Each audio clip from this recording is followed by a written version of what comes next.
Let's keep going on this board meeting. At this important time. So we'll keep you posted.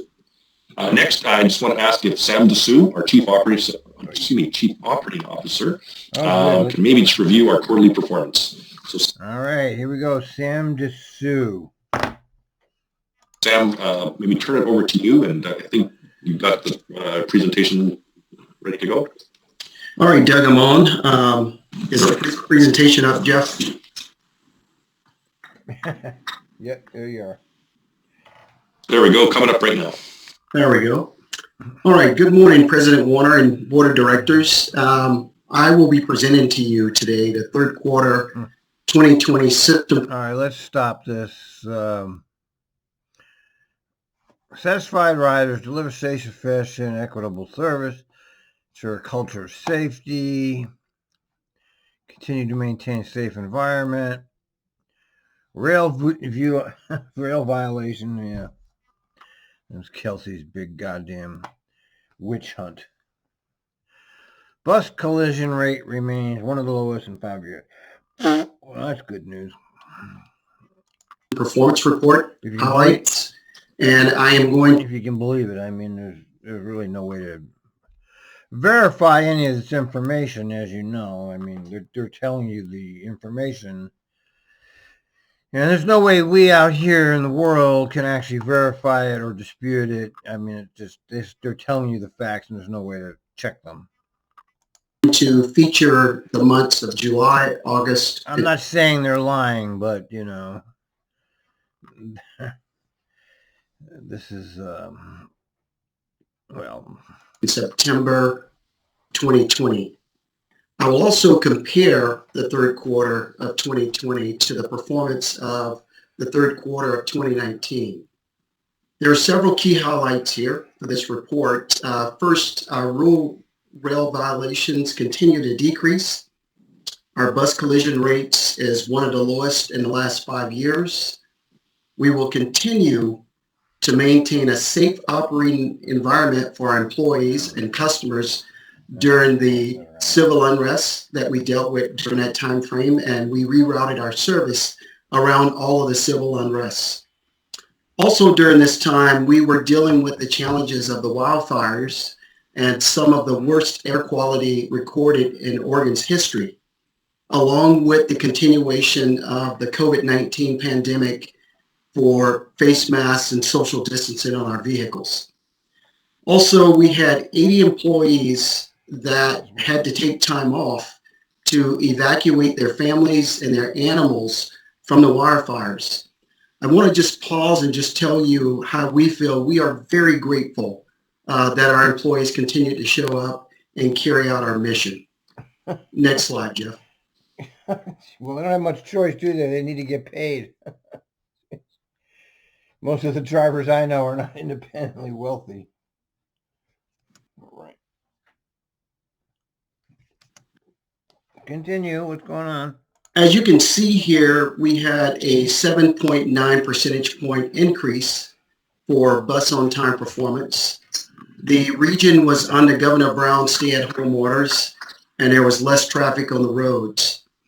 We also had a slight on-time performance increase for MAX, but essential stable. Next slide. Wes. Looking at our West is 76% lower. You heard it in the last meeting, in the last segment. 76% lower than its usual crappy fucking ridership. On-time performance, we had a slight increase.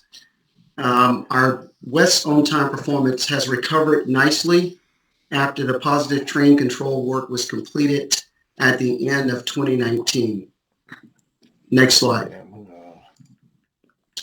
Here, our fixed route bus complaints increased by 4.2 percentage points over 2019, the same quarter.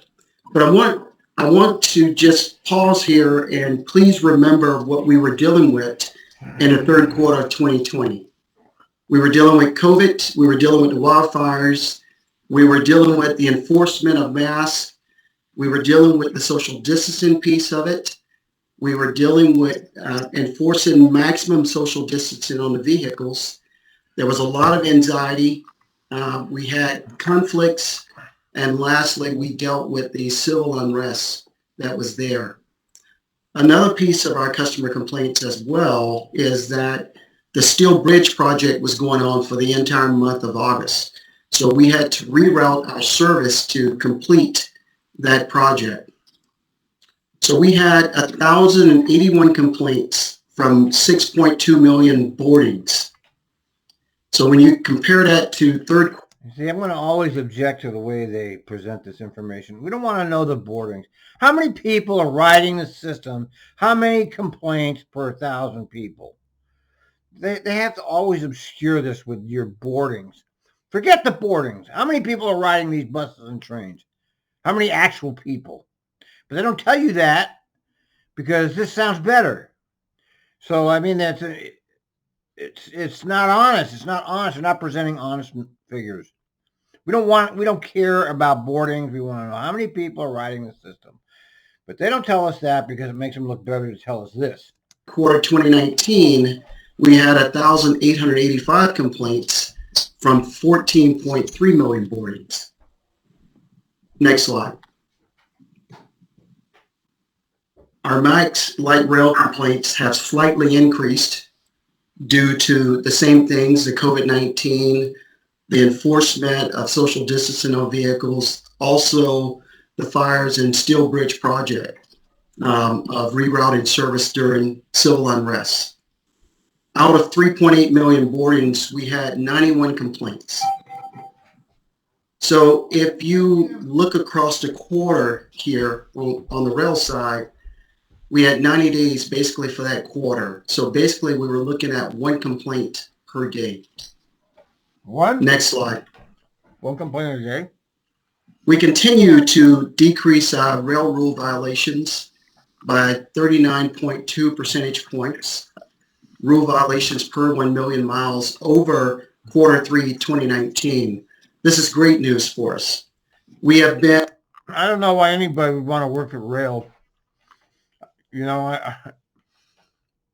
the only reason I would work at rail is if I hated the riders. I don't see that job. I see that job as the most oppressive of all the jobs. Just from the radio, you can tell. You know, you're just expected to be. They expect way too much from you on that side of things there, and they're unforgiving. And in a steady decline over the last 12 months. Our operators have been trained. Training has been involved with them and familiarizing them to all of the lines. And I just want to take a moment here and pause and really congratulate our rail operators, our training staff, our Operation Control Center personnel, and our supervisory staff as well. Next slide. This is another good news slide here from Lyft. We've decreased the miles between road calls by 11.2 percentage. And again, we're going through. Isn't Lyft like service cut more than half or 80%? I mean, there's no Lyft calls anymore, as you know. I think they cut Lyft like 80%, didn't they? We're replacing vehicles, and it's led to that improved performance. And I just want to thank Margot and her staff over at Lyft that's providing this service to us. Next slide. What's this?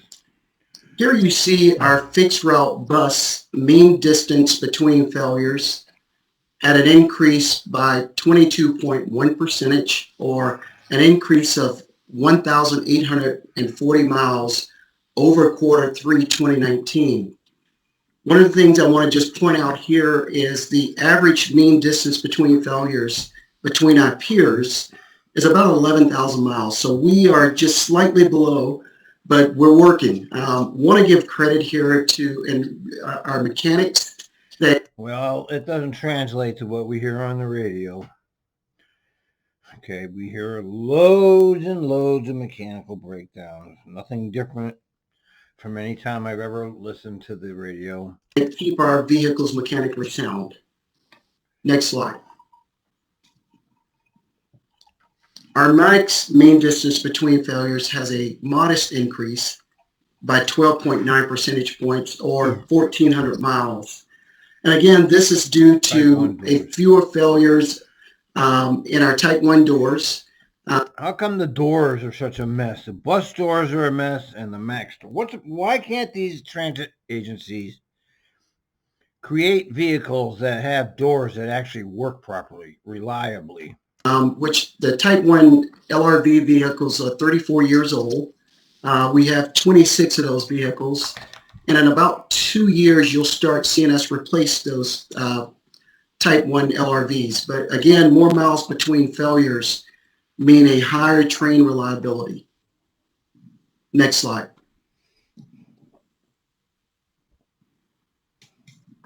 This is very great news for us. Our bus collisions during this quarter has decreased by 36.1 percentage points. One of the lowest in our last 5 years. We had 205 collisions over 5.9 million miles for the third quarter of 2020.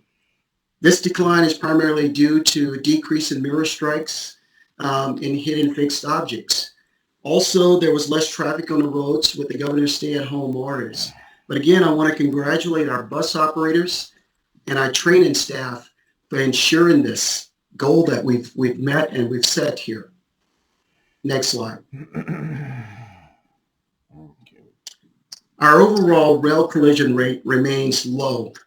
However, we had a modest increase of 7 collisions over quarter 3, 2019.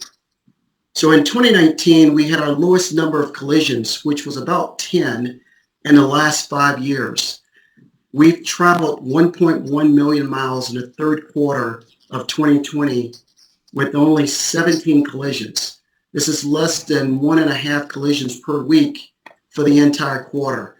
Again, congratulations to our rail operators, our training staff, our operations control center, and our management staff that's in place. So as I conclude this third quarter 2020 performance report, we were then and are currently providing essential and vital service to our communities in the Portland region. We are very grateful for our employees showing up to work despite the risks and the fears of the pandemic, the wildfires, the hazardous air quality, the looting, and the civil unrest. Our employees. And what did you give them? Nothing. You gave them, what was the Starbucks card? Something. I think they got a Starbucks card for Thanksgiving. This region moving, and we appreciate their hard work and dedication. They are the lifeblood of this agency. President Warner, just thank you for your time. Are there any questions? Thank you, Sam. Let's see any questions from the board. Well, that guy's making $200,000 a year. I'm sure he's well worth it. Board on this? There we go. Director Gonzalez. Thank you, Warner. I appreciate the report, Sam. Fantastic presentation, well-structured information. I see that we're having to navigate safety and managing these statistics in an informed way to make decisions. But I lack context with how we're doing with respect to other agencies. I know that we have unique conditions and we have our own responses to many of these matters, but with your knowledge of not just our agency, but the industry a little bit beyond us, how many of these challenges are things that our other agencies are confronting? Are we that different in either how we're responding to these things or how we are seeing our response result in these statistics? So thank you for the question. We are not that different from other organizations that's out there that's dealing with the COVID-19 pandemic. But we are different when it comes to the wildfires and the civil unrest that we've been dealing with here in Portland. So those two things there are different than what the other agencies and the country are doing with. And if you ask my opinion, I sit as a board member on the APTA board, and I can tell you that Trimet sits in the top 5 transit agencies on our performance currently right now at this time. I wouldn't be surprised by that, actually. That's reasonable from what I'm seeing from my point of view. And I do look at other transit agencies in my daily entertainment circle of public transportation. It does seem that Trimet is actually one of the better ones right now. I will say that for sure from my point of view. Agencies across the United States.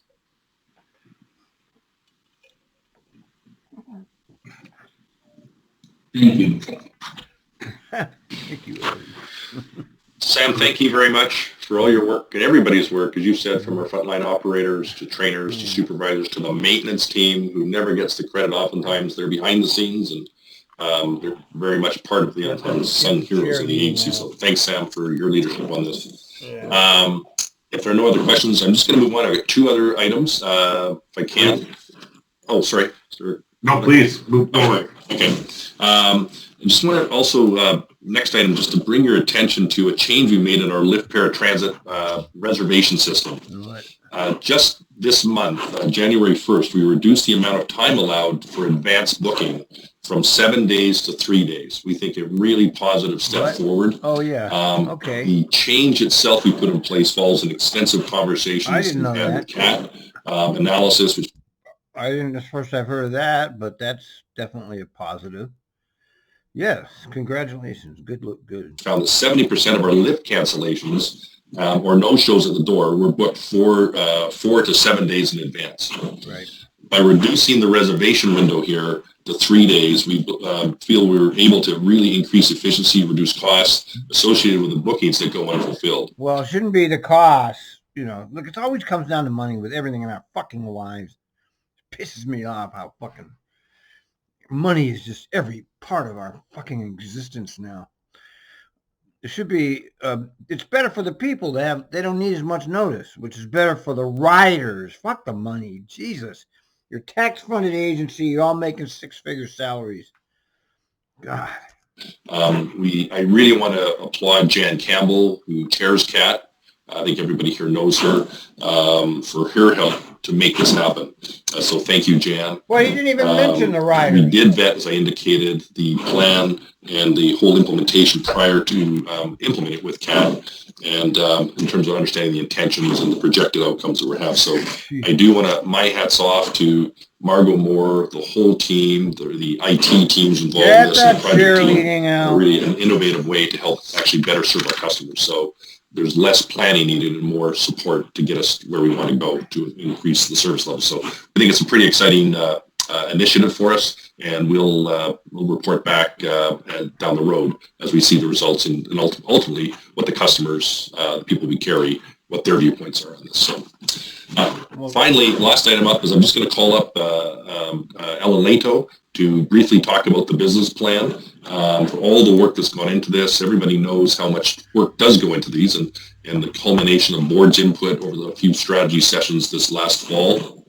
And specifically would like to show appreciation to Director Simmons and Director Bauman for their help and advice behind the scenes to what you have. My 2 least favorite board members here today, which will now move to the public consultation phase. So, Alan, over to you. Let's see what he's got here. Yeah, thank you, Doug. This is bureaucracy, the bureaucracy part of the whole deal. Thank you, board members. Just very brief update on the business plan. You should have received that draft business plan. Look at his, it says Alan Lato and then parentheses, he. What's that? What's that? What does that mean? Alan Lato. Yeah, it's a he. And in your board materials, that will be going also up on trimet.org at the business plan section in the next few hours, probably, if that's tomorrow at the latest. It looks like a he. We are releasing that for public review starting today, obviously, and asking for comments by March 1st. And as you heard from one of the earlier reports, we've gone to TAC to discuss it initially, and we'll be entertaining any comments and questions after that. And meeting with CAT coming up soon as well. And it's incorporated in our overall public outreach and engagement, which combines business plan and service planning and budget so that folks can get a more holistic view of the agency. You'll see as you work through this document, there are reflections of the obvious elements such as responding to COVID-19 and the economic related impacts. You'll also see reflections of the reimagined safety and security efforts and some of the equity and inclusion efforts for our community and for our own Trimet team members that some of the board members have brought up at previous discussions and strategy sessions. And it includes the points of emphasis and strategic priorities that you all have already reviewed and provided input and editing for. So with that, I don't want to dive too deeply into it. The public comment period is open until March 1st, and I look forward to getting comments from any of you and anybody else who's listening. That's it. Thank you, Alan. And then just a reminder, this will then come back to the board with updated what were the comments, and then to what degree were they factored into the business plan and the financial plan that should be going hand in hand with this. Yes, I'm sorry, Doug. I absolutely should have said that. We will be coming back to the March board meeting with what will have incorporated all of the comments in a final version at the same meeting at which you're seeing the draft budget, so that they're informing each other. Good. Any other comments, questions by the board at this time? I believe we're going to have more than one opportunity to weigh into this. Yeah. And obviously help guide our budget and our priorities for the next year. Yeah. Thank you, Alan. Appreciate it. Ellen, thank you very much, Mr. Board President. With those eight items, that would conclude my report, unless there's any other questions individuals have from the board. Thank you very much. All right, now, how's the board feeling about a break? I know there's been at least 3 of us that have been sitting in this chair for about 3 hours now without a break. So how about a 10-minute break? All right, we'll come right back. 5 okay, or 10? 10 minutes? Come on. Let's do 10. Look at that. 10-minute break, all right. Ozzy, you're such a cute little guy. All right, so let's see. Oh, okay. Move it up. Move it up. Move it up. Here they come. They're coming back. Everybody's waiting. Coming back. We got all board members back now.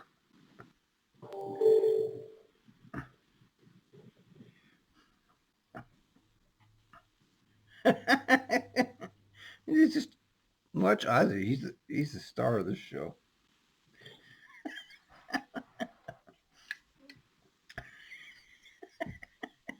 I don't see Director Way or Director Edwards back yet. I don't either. Yep. Thank you. Give them a couple more moments. Important duty. There they are. And the board will lead and implement an open, transparent, and thoughtful search process that will be informed by feedback from the community and stakeholders. We heard from a number of folks this morning about just reiterating that. How are we doing on time? And I think the board is already committed to doing that. All right.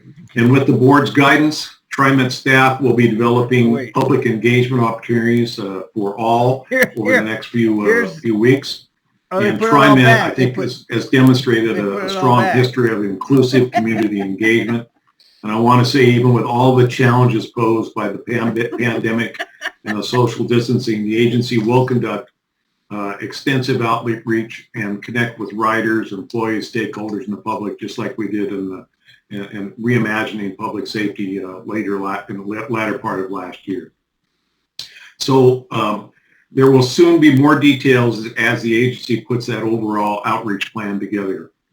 So with that, I'm going to go on to just say that leading This region's largest transit district is a monumental task, and to begin that process that will eventually lead to the selection of the agency's next general manager.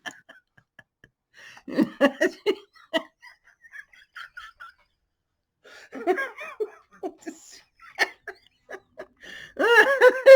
just cracks me up so much.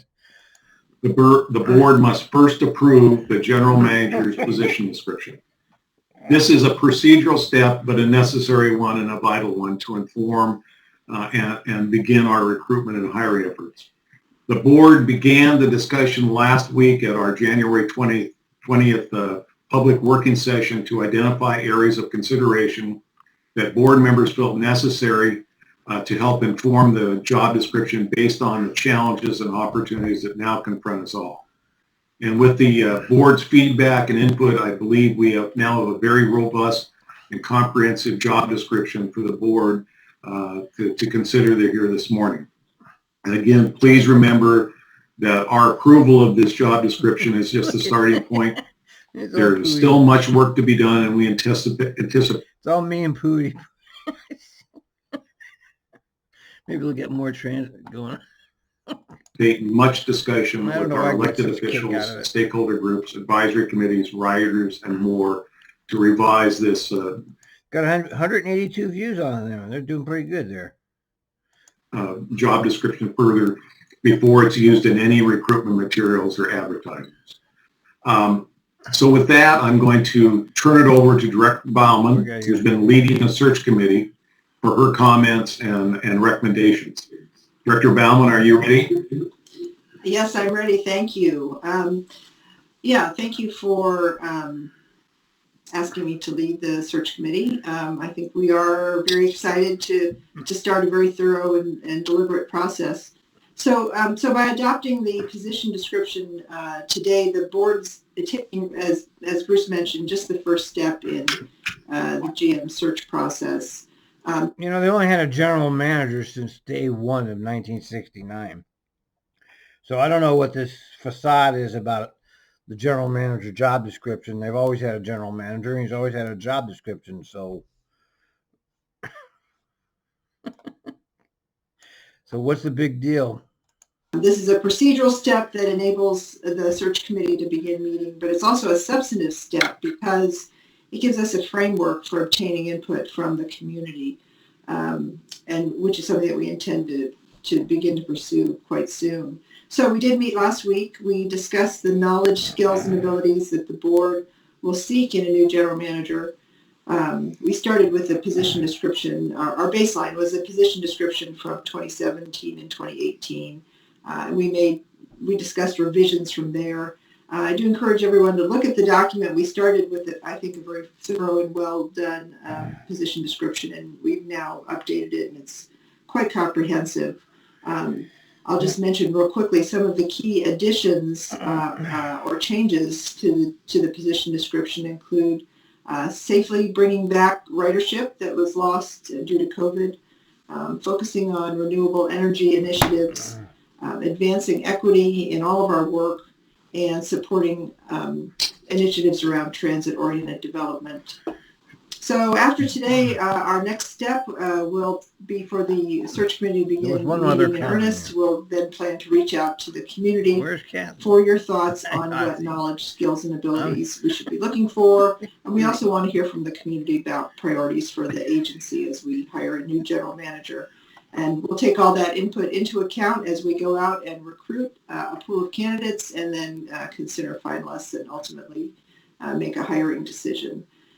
So I would certainly encourage approval today of the position description. There was nothing. What was that? Thank you, Director Bauman. Did you hear that? I too also recommend the board's approval on this resolution. So before we get into make some questions or further discussion, is there a motion to approve resolution 21-01-49 as presented here today? So I had a motion. Was that Director Edwards? And a second, was that Director Gonzalez? I think that was Director Gonzalez that made the motion. Okay. And I will second it. All right. Thank you very much. All right. So are there questions or comments and discussion on this item before we take action?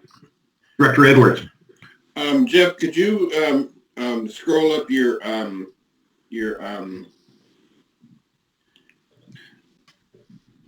further, please? Because my concerns are with the language of the actual resolution. And sometimes I get concerned because we'll have a discussion, but at the same time, the resolution doesn't really reflect the points that were brought out in the discussion. When we get down to therefore be resolved, and thank you, Jeff. When we get down to the therefore be it resolved, I'm concerned about the language that's not strong enough in regards to the community involvement. The language there just says that the board will including coordinating community feedback, and I just want to make it real clear that it needs to be. Our intent, I think, is a little bit stronger than the language states, as far as the community feedback and including the community in the process. Because to me, when you say you're coordinating community feedback is a lot different from including the community in the process so that they are a part of the process. I understand they're not going to make the final decision. The community gets that as well. But I think it should be more a stronger language, or maybe worded differently, speaking about the inclusivity of the community's input. That's a good catch, Director Edwards. I agree with you on that. So would it be fair to say that, I don't want to wordsmith the resolution here, is that I'm looking at our general counsel. What I think you're saying is we want to have language that makes it clear that we want to not only outreach to our interest communities, the community out there, we want to involve them, and we want to work with them on an ongoing basis as we make the decision towards a new general manager, something like that. Is that what you're looking for? Yes. Could it say, how about including coordinating community engagement and feedback? Would that work? Yeah, I think that I didn't hear the word involvement in there, but maybe that's the word I'm looking for.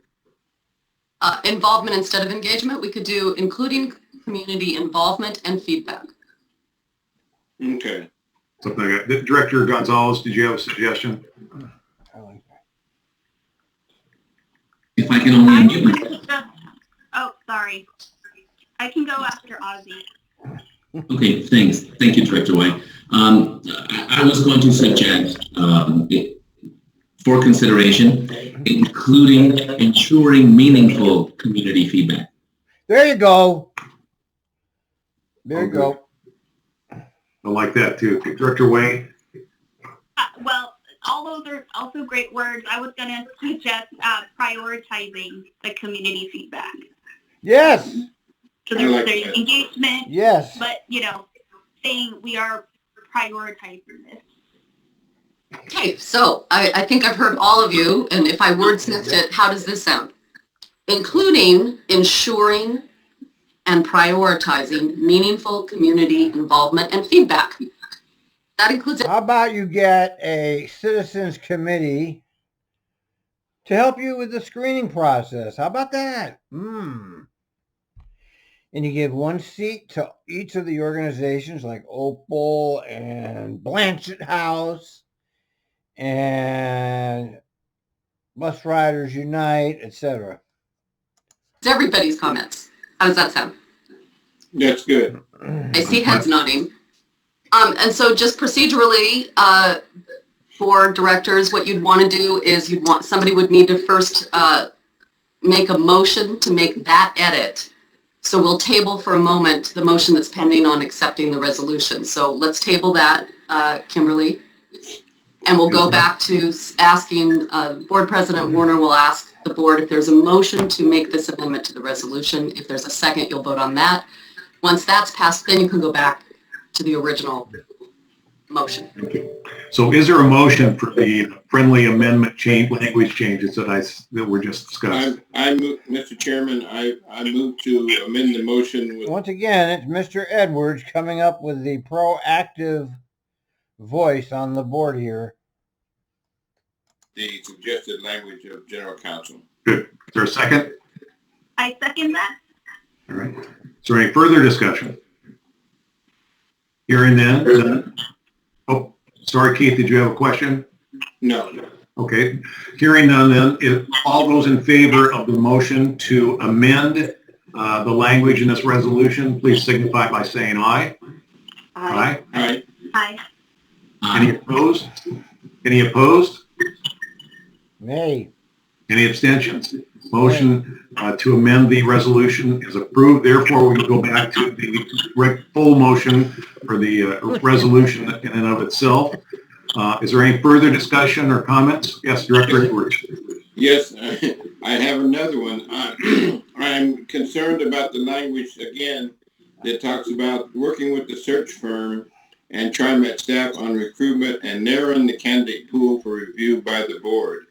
I'm concerned because I know sometimes in the process of these recruitments, and when you hire someone as a consultant to help you find a pool of applicants, that oftentimes the consultant will get over their skis, if you will, and sometimes discourage folks or may not bring all the applicants that that we need to see. In other words, sometimes the diversity is diminished because of the search firm that we have looking for our applicants. And I just want some assurances that in that language that we're going to make sure that we get everyone. I don't want them excluding someone because they don't feel that they're maybe capable or they're not an appropriate applicant, and that might be our best applicant. That's right. Oh, okay, I think nobody would disagree with your assessment there. The question is, do we need to change the language to make it more clear that we're just get rid of the word narrowing and bringing forward a candidate pool for the review by the board? Yes, that would work for me. Yes. I agree with Ms. General Counsel, are you okay with that change?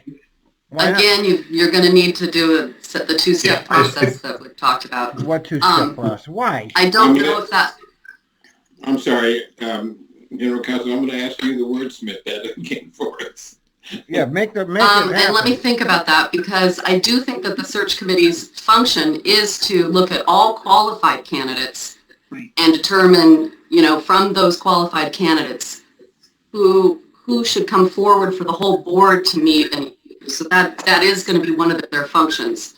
Is they're not going to bring forward a candidate pool of 30 for the whole board. That defeats the purpose of the search committee. So now he's making reference to the search firm. So working with the search firm and Trimet staff on that's actually that's about what the search committee is doing. So maybe you say working with the search firm. Got it. Yeah. Yeah. Let's see. I don't understand why this is a problem. He wants to see who's applying. The board should see all of the recruitment committee should be the recruiter. Go out and recruit a bunch of people and let the board look at them all. I mean, why should this recruiting firm make the decision of who comes to the board? That's what's been happening, by the way. Oh, no, actually what's been happening is it's all been a farce because Fred Hansen knew that McFarland was going to do it, and then McFarland knew that Kelsey was going to do it, so it was just a smokescreen. He just wants all the candidates. He wants to see who they are, and I think that's perfectly reasonable. And Divine here is telling you, nah, I don't want to do that. That's the search committee's job. If I may, Mr. Chairman? Yes. Yeah, my concern is, like I say, and a candidate A may be the best candidate. That might be the candidate that we would naturally end up with. I don't want candidate A to be excluded for some reason. In other words, if they bring, I want to see everyone that applies, so that we can also and not necessarily to second guess them, but at the same time to make sure that we have all the best candidates that we have for this position. This is what he's saying is he wants to be included in the process. The whole board. What's the point of having a board if they're not doing this? Okay, this is supposed to be the main function of the board, is getting a general manager. an important decision, and I don't want someone eliminated because the search firm felt that they weren't the person that we needed. Exactly. Yeah, I think the language, now I'm understanding the issue here, because I think what this is saying is the search firm is going to work, or the search committee will work with the search firm, Trimet staff, and everybody else on the candidate pool. And you want to make sure the search firm doesn't throw anybody out before the search committee has a chance, which is the board. Subcommittee looks at all of them to make sure we're not missing something. There's only one person on that search committee. It's Bauman. Well, what about everybody else on the board? Okay, that's not right. Or somebody's taken out without our understanding. Yeah. So I actually think this is, based on what we just described, is pretty much said right here in this paragraph.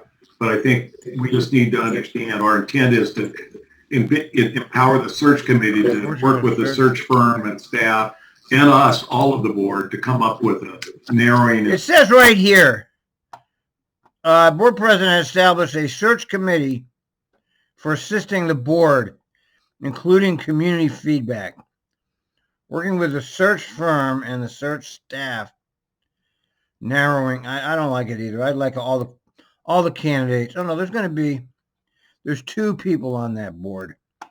Bauman, who I don't like, Gonzalez, who I do like. And the final list of candidates that we ought to be consulting with the general public and the full board for selection.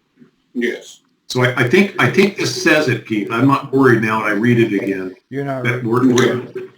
Okay. I just don't want it to come back and bite us in the end. I'm looking at Lori as the chair of the search committee. Do you feel the need to change anything there, Director Bauman? Right. I see your point that this particular paragraph is describing what the search committee is going to do. Yes. And that working with the search firm and staff will be part of the process of the search committee narrowing the candidate pool for review by the board. So the intention is that the search firm, the value added from them is that they have contacts in the industry, right? And so they can go out and kind of shake the tree, so to speak, and find candidates for us. We rely on their expertise, but then the search committee is going to look at that run of folks that they've recruited, and we're going to bring finalists to the whole entire board. So I think, I see your point, and who wants to know who they are? But I think this paragraph is describing what the search. Why shouldn't the board see all of them? Okay, I don't see. I don't understand why they don't bring it all to them. Let the board see the candidates. What's the big deal? What's the big deal? Committee is doing. Can the first part of that part of the sentence where it says seeking or working with the search firm, Trimet staff, and the and I'm not sure the name of the committee, but yourself, Lori, and Linda and Ozzy, including that first part on recruitment and narrowing the candidate pool for review by the board. So that way, that includes you and you. What he's saying, he doesn't want it's going to be KL2 Connects. That's who it always is. They have the monopoly on this shit. Okay. He doesn't want KL2 Connects eliminating people. He wants the only people that should eliminate people are somebody from the board, which makes sense. You and Linda and Ozzy in that process of narrowing it down before it gets to the board. Right. But if you look at the first line, it says the search committee was established for the purpose of doing these things. So that's my time. Yeah, I think it's saying what you want, Keith. And I have great faith in the search committee to consult with the full board as needed before they throw somebody out of the mix. And I have a question. Sorry, Laura, you can finish. Sorry, I just have a question. I was just going to say, but Keith, I do want to validate the point that you've made, that we want to think outside the box, right, when we're looking at candidates. Yes. And I'm all in favor of that, absolutely. Yeah, and I think well, you're not thinking outside of the box because you're going to use the same old. You got people right there in Portland that can. You got Jarrett Walker right there. Why don't you ask him to apply for this? You want a superstar? Get him. All right. You want somebody good? He's sitting right there. I bet you could be convinced to apply if somebody on that board asked him to do it. I think the committee's prepared to do that. That guy in C-Tran there, he's a hands-on type of general manager. He'd be great. He could get himself an extra $100,000 a year pay. He knows how to handle it. Okay. Was that Director Wade next? Yes, thank you. So just again, going back to this sort of process of narrowing and vetting, I guess my only question as someone who is not on the search committee is that do we as general board members have an opportunity to look at the amount of applicants that are coming? Meaning, I really appreciate the three of you for stepping in and devoting extra time to, maybe look through each application with the search firm and really do the vetting. But at any point, can I as a board member say, okay, we got 30 applicants, I want to just take a look. My thought is, Kathy, I really appreciate your insight on that. And yes, I think that we're going to be, the lines of communication will be open, but out of just the interest of efficiency, the committee is going to be doing a lot of the initial work, but we're going to bring all the board in to participate in the community outreach, first of all. And yes, we certainly will be happy to communicate with you guys informally about the type of candidates that we're seeing. Great. Yeah. I think this goes back to Director Edwards' comments around, the qualifications, right, that we're trying to seek. And again, I appreciate the extra time that the three of you are doing to really do a little bit more of that fine-tooth combing, if you will. But I think for me as a board member, I would like to know, in general, how many people applied, from where, do we have any internal candidates? And I would like to see just sort of an applicant pool. I don't have to make the detailed decisions of who gets to advance. That's your job as the committee. But as a board member, I would like to see just the general responses that we're getting, either nationally or internationally for the search. I think what you're hearing is that you have that authority and right, and you will get that opportunity. Director Gonzalez. Thank you, President. I simply wanted to add that, one of the first things we will be discussing as we move into the search committee space will be how to have regular communication to the board. From my personal, though we haven't yet met, we haven't really structured that. From my personal perspective, the timeline for this isn't going to be long, and there's going to be a lot of activity happening month to month.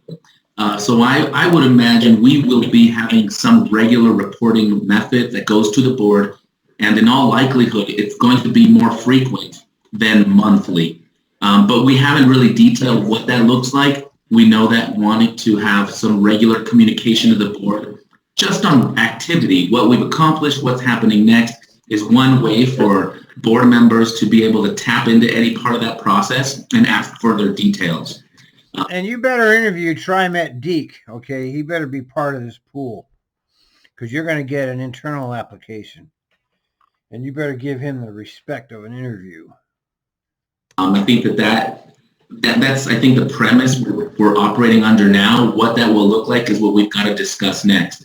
And the other thing I wanted to add is, with regard to the search firm, It's been very clear in the proposal, in the RFP stage, in the procurement phase, to the vet community that we're looking for a search firm vendor that has a history of being able to bring diverse candidates to. It's going to be KL2 Connect. I'd wager on it. A search process, and that has a history of engaging with a diverse community in the search process. So we consider it baked into the expectation that search firms are going to be able to deliver on those things. Those are the things that we're building into it with hopes that's where we get to yield a diverse pool of candidates.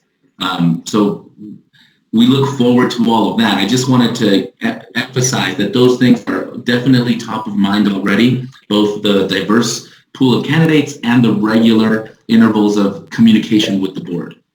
So we're getting into that. And I want to remind everyone, these positions are more ceremonial than anything. Okay, they're more of a public relations. These general managers and executive directors, they're career technocrats. They don't actually do work. It's a strata of these organizations that exists as a fluffiness. It's not. If there was no Doug Kelsey, you, the passengers, and you, the riders, wouldn't notice a thing. The general manager could be gone and the service would still go. This is one of these things that's just is not actually necessary, but yet the institutional structure pumps it up as something that's more than it is. How that's going to look, I think, as we move forward.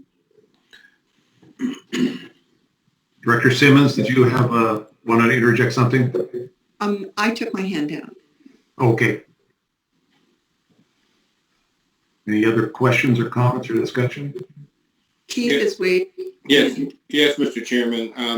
I just don't. I don't want to lose sight also of the fact that we want to make sure that in our vetting process that we're also thinking about the weighting the different aspects of the job, of the responsibility. I don't want to lose that because there's some things that are important, I think, to us as a board that are not in the boilerplate language of the requirements and qualifications of our next general manager. And I want to make sure that we don't lose sight of those issues. The qualifications in the past have been the cronyism aspect. Know the right people, know where to keep the money flowing. But I think Trimet's trying to rebrand. They see that they've lost their last 3 attempts at tax increases. They have a questionable reputation. All of this hubbub over the cops on the system and the way they enforce the fares. They have a questionable reputation. And it's only because they're 100% unaccountable they've been able to continue, because they don't answer to the people. They're a tax-funded agency without any accountability, and that's a serious problem in the structure of the agency as a whole. As much of a joke as politics is, you get to vote for them even though it's not really fair. I mean, politics in this country is basically the playground of the rich. It's always the rich people that have time to do this shit. So, it's not really effective anyway, but in the case of Trimet, there's no mechanism whatsoever, even a fraudulent mechanism to enforce accountability. Those issues were brought about today from the public and certainly from ATU members as well. And those issues cannot be lost because... See, like the ATU president should be part of this. Absolutely. Okay, the ATU president is elected. That's a person that represents a segment of the community. And like Warner did to her in the last segment, a segment before, he cut her off after 3. He cut off the union president after 3 minutes. How disrespectful. As if we go with boilerplate, I think we're going to fall short of our goal of finding the best next general manager. And so I just want to make sure that those issues are raised and they have some weight because they are very valuable in our selection process. And when I say that, I'm talking about collaboration of labor management issues and having some kind of history. And never forget, cronyism is really where all of this elite stuff is generating from people that know people. Okay, it's a club, and you're not in it. History and successful history and background in that, and also of our the diversity, inclusion, and equity implicit bias training program that has to be implemented throughout Trimet. Yeah, equity. There's no equity. There's not going to be any search equity. Committee They say it a million times. It's not going to happen. It's heard all those comments here also. So good one. So are we ready to move forward on the vote to approve resolution 21-01-49 as amended? You're supposed to be gone, Warner. Get out of there. All right. All those in favor of the motion to approve this resolution, please signify by saying aye. Warner, aye. I'm sorry. Can you, President Warner, can you repeat what we're voting on? Because I have some comments around the job description. Yeah, she's not done. Oh, okay. Well, we were voting on this, but if you have questions on the job description, which is attached to this, we better get to those, Director Way. So before we take action, if we want to make changes there, please proceed. We'll get down to that right position and then maybe red line copy. So see, Warner's just trying to get this through. He wants to move. He's doing the same thing to the board members as he does to the public. Just shut up, and I want to get this over with. Where that your changes may want to be made or questions answered. Yes, thank you. So I took a look at this, the drafted job description, Exhibit B, and there were just two things that I wanted to bring up, which hopefully can be friendly amendments to the board. So under prerequisites, I would love to see a statement. Thank you for scrolling down on the screen. But I would love to see the top of page 4, also just lived experience with public transit. I know that the last sentence in the first paragraph says recent experience in the public or private transportation industry, coupled, etc. But I think also, and I mentioned this at the work session last week, I think having a lived experience adds a lot of value to this position. What does that mean? And I wanted to have that included in this draft, but I didn't see it, so I wanted to raise it again.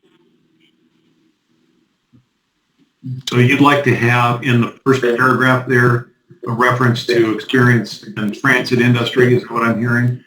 And somebody who rides transit, I think, is what she's saying. Well, it's after, so it's, so just wordsmithing a little bit here. Recent experience in the public or private transportation industry, lived experience. Lived. Right, with public transit. Why don't you say as an experience as an actual transit rider? Which is different from just having experience in the industry. Yeah, she wants somebody who actually rides transit services. Mm-hmm. Yep. I'm sorry? You're saying you want a transit rider? Is that what you're saying? Somebody's had transit experience using transit? Yes. Okay. Yes, someone who has been transit dependent. I think that'd be nice. Somebody who uses that. Some portions. Like that guy from London. What was his name? He was doing New York for a while. Of course, he probably would never take this job.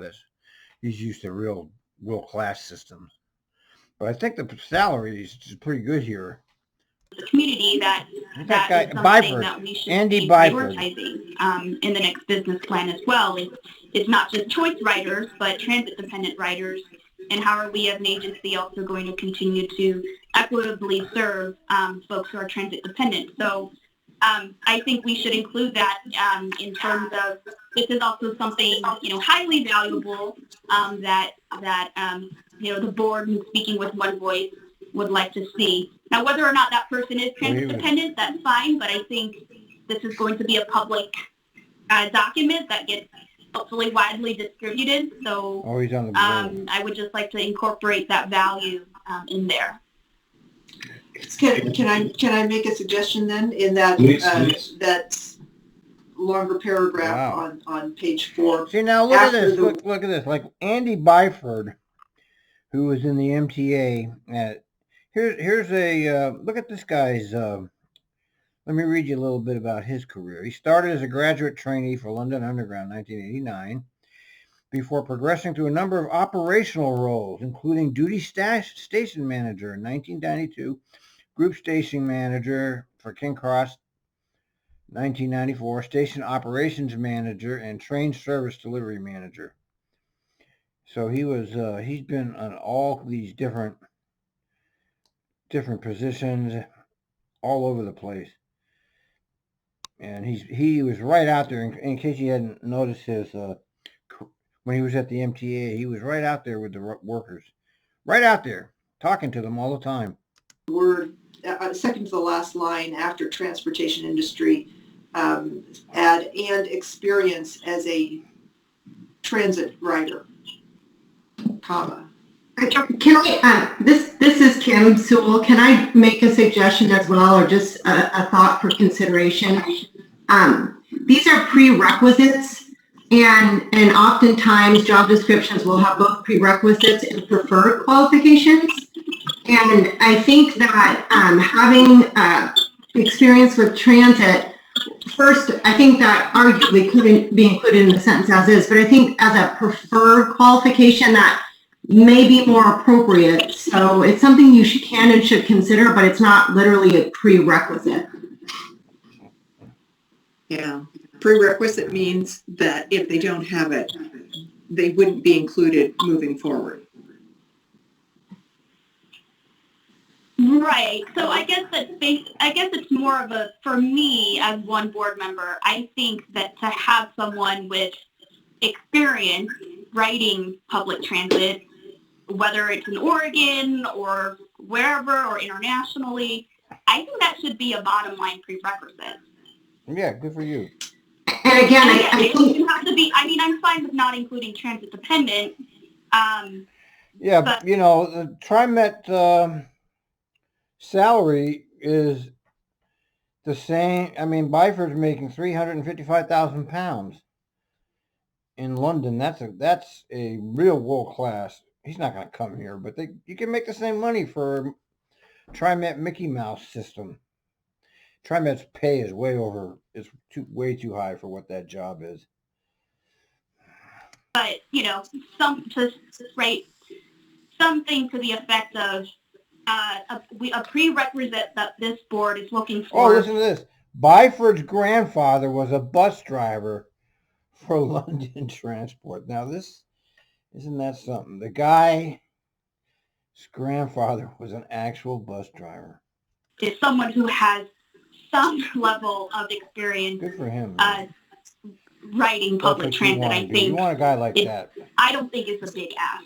I think you're right, Kathy. And again, I think that as it's written, it says recent experience in the public or private transportation industry. It's fairly broad, and I think that you then, as the board members, would consider where that candidate ranks on that experience prerequisite. So I just, again, caution against changing prerequisites. Oh, you know, you're talking to a career technocrat. Kimberly Sewell is a career technocrat, and she's trying to tell the board what to do here.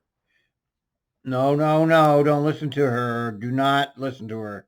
To be too specific, when I believe it captures a broad variety of experience within the transportation industry. That's not what Kathy wants. I understand Director Wade's thoughts. It would be great to have somebody who understands transit and has ridden transit. So see the resume of Andy Byford, okay? You know, somebody who actually has his hands in the actual system, not just a career technocrat like Kelsey. Okay, a career technocrat like McFarland, a career technocrat like Hansen. None of those people had any hands-on experience with any of this. They never were part of the operations, is what I'm trying to say. They were just career bureaucrats, technocrats. They never really understood operations. That includes Kelsey. I think that you could even add another sentence to the end of this that, Yeah, just add preferred real life transit experience. That's all. This isn't rocket science. Qualified candidate will preferably be a user of public transportation in their everyday life. I can figure it out, okay? Miss Kimberly Sewell, $230,000 a year employee, lawyer. Let me suggest something. Okay, please do. Stand your ground, Kathy, okay? Don't back off. Come on, I expect you people to be tough here. You don't, at this stage, want to reduce your pool. She's not going to reduce it. Prerequisite starts reducing the pool. No. And so look, Kathy, roll her eyes. When we get down to did you see that? She rolled her eyes. See. The people that we're considering Come on, Kathy, bringing forward to the board, that could be an interview question that can help you define whether or not you... She wants that as part of the description. Actual experience riding public transportation regularly. I don't see that as much to ask at all. Want to select one person over another. But from weeding people out early on the basis of a lot of criteria is going to do the opposite of what we talked about before of wanting to see all the candidates who apply. She didn't say weed them out. I think to respond to that, for me, it's really a matter of equity. It's really a matter of expanding who thinks they can do this job, and not just someone who has experience in the public or private transportation industry, but who have actually taken transit. Yeah. Again, not even She's if they're, right. If they're She's right, even better for me personally.